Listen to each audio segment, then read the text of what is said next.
LeBron, unfortunately, the Lakers are 1-5 in those games. He's now speaking with the media. I just thought that, they made shots, we missed shots. They did a good job of attacking their, Ja was spectacular, obviously, once again versus us. And, we just lost a game that we, could have won, obviously. But, we learn from our mistakes and get better the next game. LeBron, there were a ton of different plays in that fourth quarter. On the last one, were you looking for Russ to cut or go back? Or what did you see in that particular one?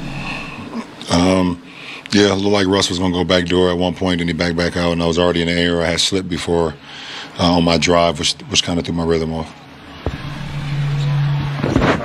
Kyle, go ahead. One thing Fizz said was he thought maybe the offense kind of stagnated, guys were looking around, and guys were also not opting for the easy play, easy pass to make. Where would you say that this team is in its trust-building process in terms of finding each other and making plays for each other? We watch the film and get better. Just got to continue to get better, continue to work our habits. Dave, go ahead. It didn't necessarily work out between you and Malik on that last play, but how has your two development gone on the court together? You were complimentary of him last night. Fizz says how much you enjoy playing with him. I'm curious how you guys have been able to mesh your games together so far. Yeah, just trying to continue to help him, learn and have him in the right position. I understand, how gifted he is offensively, and he's on the floor with me a lot of his minutes. So just always trying to put him in the right position where he can, help the ball club, help himself. And, tonight we had some pretty good moments.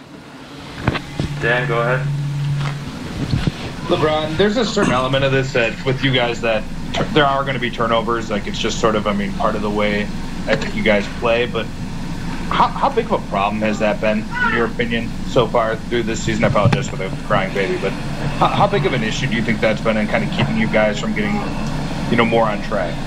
Obviously, it's the difference between careless turnovers and attack turnovers, and we got to cut down on our careless turnovers, the ones that's just unforced. We're going to have attack turnover, which is okay. We have a lot of attackers, and we understand that. But, the careless turnovers where literally you just turn the ball over and there's no pressure or there's no reason for it, those are the ones that get us in trouble. Bill, go ahead. Hey, LeBron, happy birthday almost. There's been a lot of talk, and there will continue to be a lot of talk about what you are able to do at your age. And I'm just wondering, has there been any other player, either a contemporary of yours or from history, that you either studied or paid close attention to how they evolved and adapted as they got into their late 30s and beyond? No, absolutely not. I've always respected the generation that came before me, and I've always saluted the guys that set the stones for us to be here today. But I've never studied anybody's game and throughout their career on what I can implement to myself. I've always had my own path and my own determination, my own grind. I literally put in the work, every day, either from a physical or mental or spiritual part. The game is always running through my veins, and I'm thinking about ways I can continue to improve my game throughout my later stage of my career. So that's what it's about. LeBron, Evan Barnes, Commercial Appeal. You mentioned Ja being spectacular, but just from what you've seen, obviously in the first game, facing him to now, just how would you evaluate how much he's grown just over from year 2 now to year 3? Obviously, the more games you play, the more minutes you log. When you're a special talent, you will continue to get better. You understand how defenses play you. You'll understand how you can, penetrate defenses, how you can keep defense off balance, and when you shoot the ball as well as he did tonight from the perimeter, with his speed and his athleticism, it's going to be hard to contain a guy like that, because he can, when he's doing the whole 3 levels of scoring, there's nothing you can do. He has you at his bay. You saw him 2 years ago here when he kind of had a big game against you guys here. Just the level of growth in that regard, like, is it just a matter of, like you said, just the game kind of slowing down, or just a matter of, hey, you've seen Ja kind of take those steps to where now he's approaching a different level? It just all depends who you are. We all have the same opportunity to get better every single day in this league. Literally all we do is travel, play ball, and travel and play ball. Like, if you don't get better in this league, then you don't want it for yourself. You know, so obviously we see how determined he is, and his game is speaking for it. I mean, it's literally that simple. LeBron and Russ. This is Wednesday against the Grizzlies. 38 minutes and 40 minutes respectively. 37 points, 13 rebounds, and 7 assists for LeBron. 6 straight games over 30. Russ, 16 points, 10 rebounds, and 12 assists. So another triple-double. I believe that is 3 in a row. You ready? I got to go back and watch it. It all happened, you know, pretty fast. But the one thing I think that just, you know, probably hurt us the most down the stretch was the turnovers and, you know, the one more play where the easy play to make one more pass to an open man.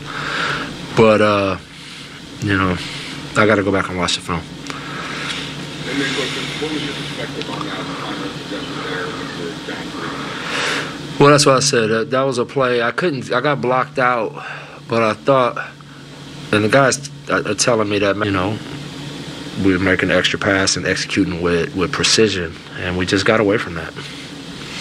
Yeah.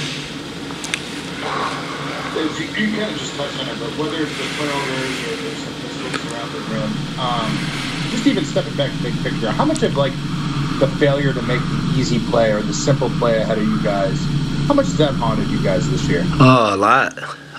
That's a big part of my offensive edits. You know, and our offensive edits is, you know, because teams really load up on the ball against us. I think you see that. And so just making that play in front of you, which is not a sexy play, it's not glamorous, but it's effective. And that play often, if made enough times, will open up the floor for you. So that's something that we just got to keep working at. We're going to keep coaching it, and I think eventually we'll get it consistently.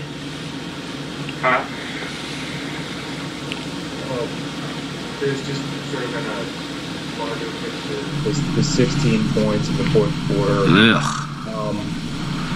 I mean, was it the easy plays that dried up for you in that period, or what? No, it was a lack of energy and effort put into making them work defensively. You know, it turned into stand around and watch. And you let a defense like Memphis stand and watch. The way that they get after it and turn you over and protect the paint, you will get a 16-point quarter. I mean, we're coming off a 29-point quarter, a ball movement, sharing it, good things happening. Do you have any other questions for Coach? Or what? Oh, man. All right. Kyle, go ahead. One more. Yeah, just also just asking Ja the containment there. Obviously, he it's hard to stop that. But the rhythm player, a guy that plays with the hang dribble and just plays in the rhythm with the game, whether you consider him a shooter or not, very often that basket gets very big for him. And tonight, that basket got big. And I said it before the game, the guy's a superstar, flat out, no doubt about it, 100% bona fide. He is a tough cover superstar. We all agree with Fizz, bona fide superstar for sure. Interesting what he said, because it's an area that they've focused on, is the defensive engagement. And they talked about it during that losing streak. If we're going to win games, we have to do it on that end. But James, he said, they ran out of offensive energy. And everyone who sits in that chair, and we all watch games together, we have seen that throughout this season, that lack of consistency from that end of the floor, the getting stale, getting stagnant. It didn't happen in the Houston game, and it results in a win. I know it's Houston, but I'm just saying tonight you saw it, kind of the lack of execution, things start to break down a little bit. Yeah, I mean, look, they're peeping around the corner right now. You know, a couple games they've shown us that they're starting to feel good about playing with one another. So back-to-back games against a great player like